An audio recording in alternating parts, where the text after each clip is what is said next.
After over a year overlanding South America, the moment has come. We reached the northern end of the continent in Colombia. From here, a new chapter opens, discovering Central and North America. But it is not at all a seamless transition. This passage is a big deal, and not only in a symbolic way. While sharing a land border, Colombia and Panama are not connected by any roads. This is the only interruption in the Panamerican Highway, known as the Darien Gap. Here, a thick jungle marks the transition from one country to the other, hiding a dangerous smuggling route not drivable in a car. The only solution for overlanders? Shipping their vehicle across the Caribbean Sea. We're Luca and Giulia, and this is our adventure. Since quitting our office jobs in 2024, we've been living in our tiny home on wheels, Papero, a capable 2005 Mitsubishi Pajero Sport. Our setup is simple, our dreams big, to travel the world. We're currently overlanding the Americas, from Ushuaia all the way to Alaska. In this episode, we take you through the complicated and expensive process of shipping an overland vehicle in a container from Cartagena, Colombia to Colón in Panama. A seemingly short distance of just 350 nautical miles, implying a ton of paperwork, weeks of preparation, and several days of stress. Join us in this final chapter in South America, subscribe, and come along for the adventure. Alright, we're on a taxi heading to the notaria, the notary office, to authenticate our power of attorney for the procedures in the port for our agent. Let's see how long it takes.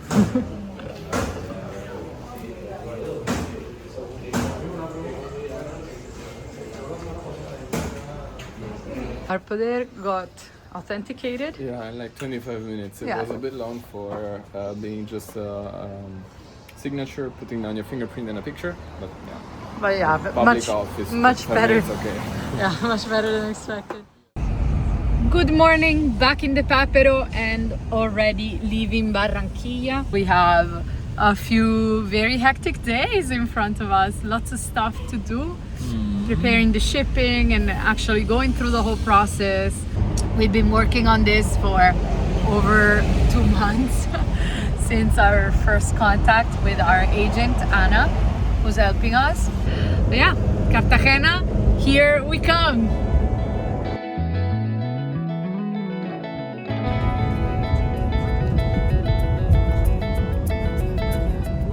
To Cartagena. This is the end of South America for us. From the Papero. Yes.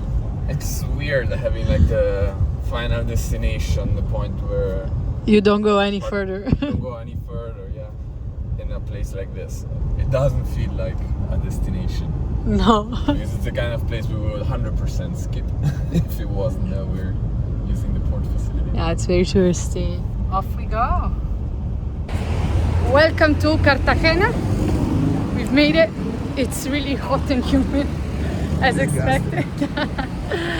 And we've already checked into our hotel, which is so pretty, so nice, and a lovely family hosting us.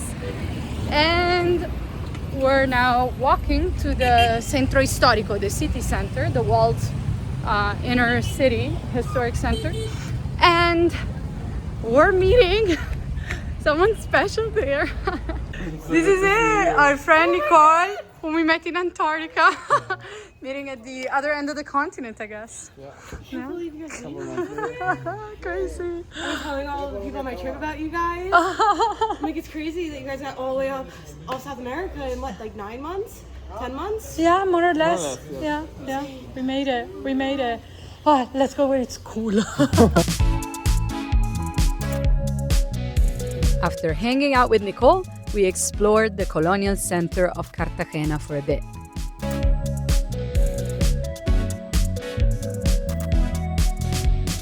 The heat was overpowering, so we found shelter in a secluded cafe inside a beautiful historical building.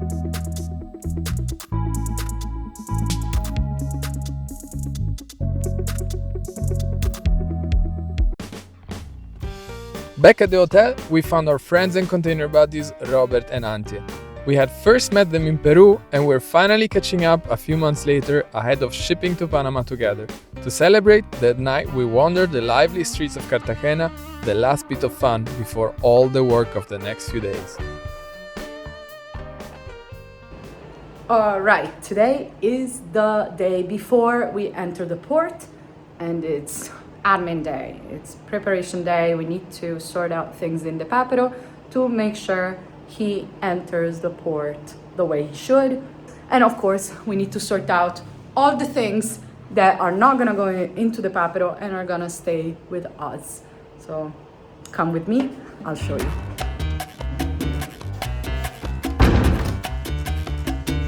All right, no food is coming, so that needs to be out.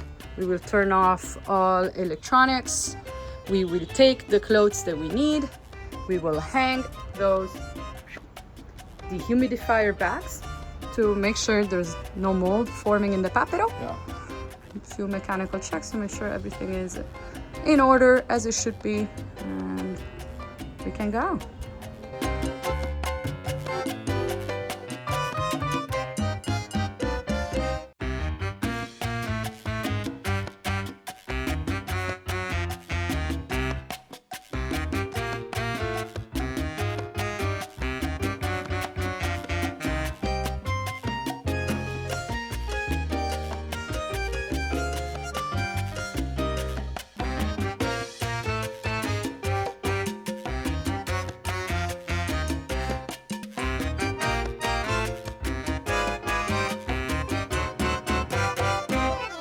Time to rinse off the salt from the body of the Papero.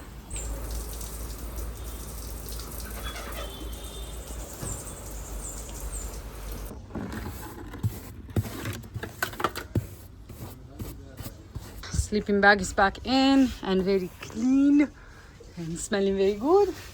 We're just waiting for the fridge to completely dry out. We don't want to put wet stuff inside the Papero since we will already have to fight with humidity in the container, and that's it. Feels kind of weird packing, cleaning and packing, preparing for shipping far away from home, because last time we did it we were at home. Yeah, but I think we did a pretty good job with the limited means that we had. Yeah, definitely. Great. Today is the day that it all starts. This I keep. I won't go with Luca. Luca will go to the port alone. Hopefully today is only a 10-minute business, so not too bad. Yeah. And then hopefully tomorrow is the longer day with the narcotics checks and everything. Container loading. Exactly. But for today, it's only the formality of entering the port. It still is beyond us why it happens on 2 different days. And why, like 10 minutes, it's supposed to last 10 minutes today. Just in the morning, go there 10 minutes and then wait 24 hours or longer. Yeah. I don't know. Time to go though.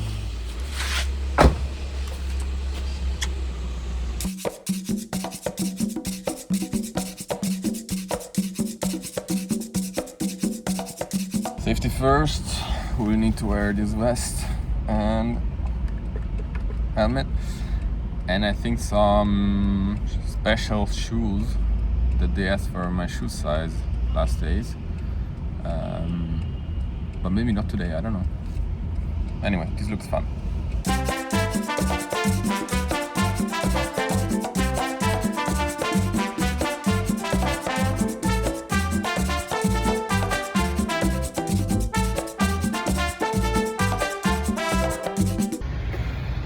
Something is off, quite literally. So it was time to move. But what happened basically, we had our container bodies already 5 months ago, organized the shipping together, and then we were asked, there's 2 bigger vehicles, they don't fit the 2 of them together in a container, are you willing to share the same date with them, quite literally? And we're like, we don't care if somebody else ships the same day, why would we care? What they meant was, are you willing to split up and each of you shares a container with one of them? And then we're like, well, now we had already said yes, let's just do it. Not too happy about this, but let's just do it. And we've been worrying about if they would even fit in a container. They're very high, very tall, and very long. Now the length that they had said of the vehicle was supposed to be 6 meters. Today it turns out it's 6.5 meters, half a meter more. Now I took our spare wheel carrier off in this heat. I'm completely soaked in sweat. But I have to say, all the port employees so far super friendly, super helpful. They're all trying to figure out how to fix this issue. So we're on a scale. There's the machine where you have to input a PIN to authenticate yourself before being allowed to weight the vehicle. And the PIN is incorrect, or the PIN is invalid. So we've been here for 20 minutes, maybe half an hour, and they're trying to figure out why the machine is not working, why the PIN is invalid. Update, no way, the PIN is correct according to the port 2, just the system doesn't like it, so we'll have to wait for permission to leave the port again, get out and get the new PIN and try again. We got a new PIN, let's start again. Fun fact, our original appointment to enter port today was at 10 a.m. Yesterday in the evening it was moved, anticipated to 8 a.m. so we showed up at 8, and by now it's almost 10 a.m. We're still outside the port, so in the end, yes, appointment was somehow still at 10 a.m. 10:30 a.m., 2.5 hours later, finally being picked up and driving somewhere else.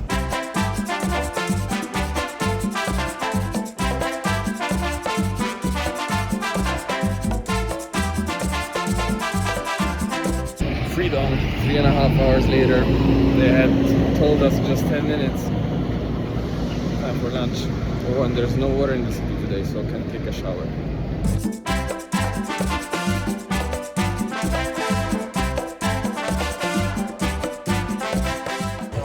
So that's the pool of our building. Together with Robert and Antje, our container buddies, we're staying in an apartment inside a high-rise building with air conditioning, and this is the pool.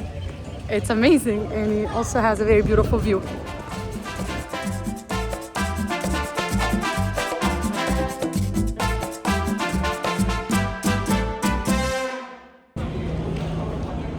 Back in the port, day 2, time to take everything out of the Papero so the police can check it for narcotics. They said will take 4 hours. Let's see. Really have to take every single thing out of the Papero and put it on the ground, which is dirty, by the way.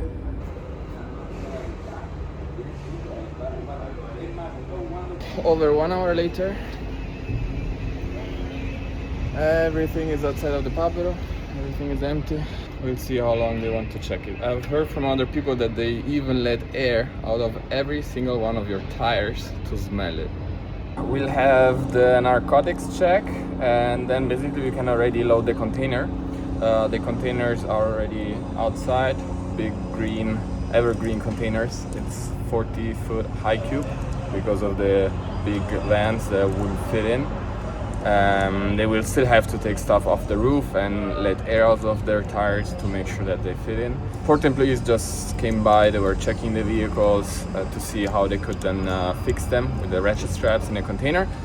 And I have to say, it's our second time shipping. I can say port employees do love 4x4s because we have recovery points and they can very easily use them to tie down the vehicle. So they were like, oh, 4x4, yeah, looked on the other side, saw the recovery points, and we're like, thank you.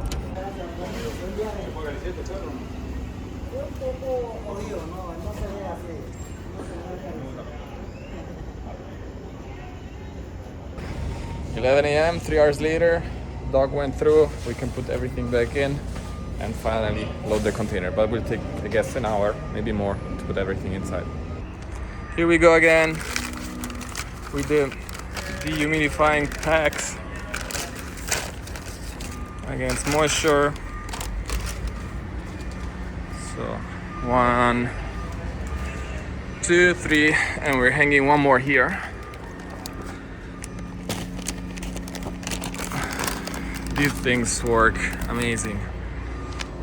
And this time we put only 4, but 4 should be enough because hopefully in 2 weeks we'll have the Papero again outside of the container. This is all the material we use to secure the Papero inside the container. These go under the wheels, in front of the wheels and behind the wheels, and these are the straps to tie everything down. What they say, 5,000 kilograms, and it's 4 of them, so overkill, but that's what they use. Here we go.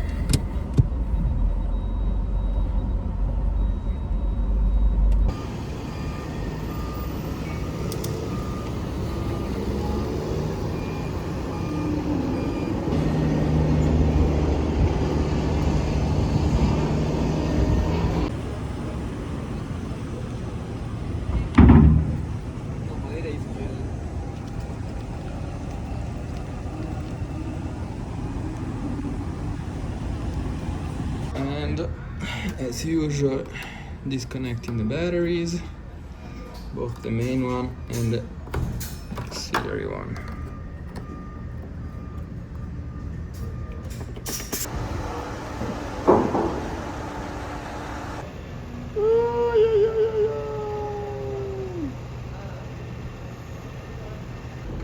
Nope, second attempt.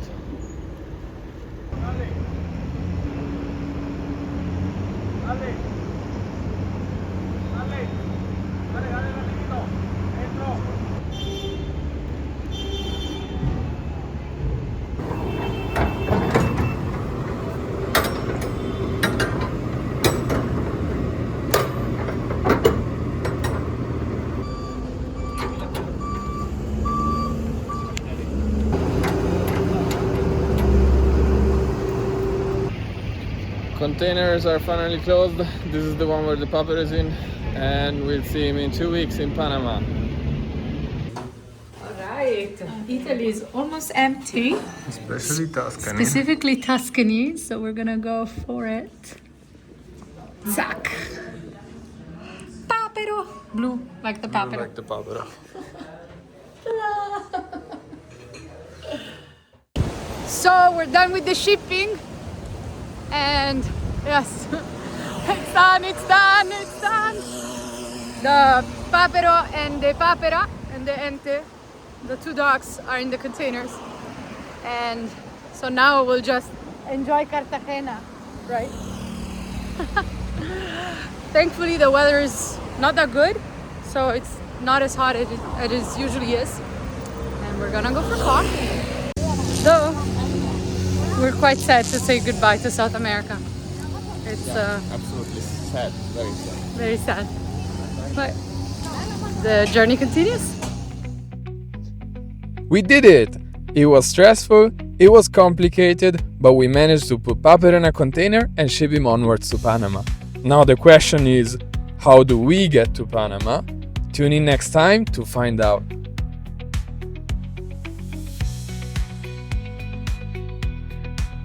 Make sure to subscribe to our channel to not miss an episode. And if you like this one, please let us know in the comments below. See you in 2 weeks.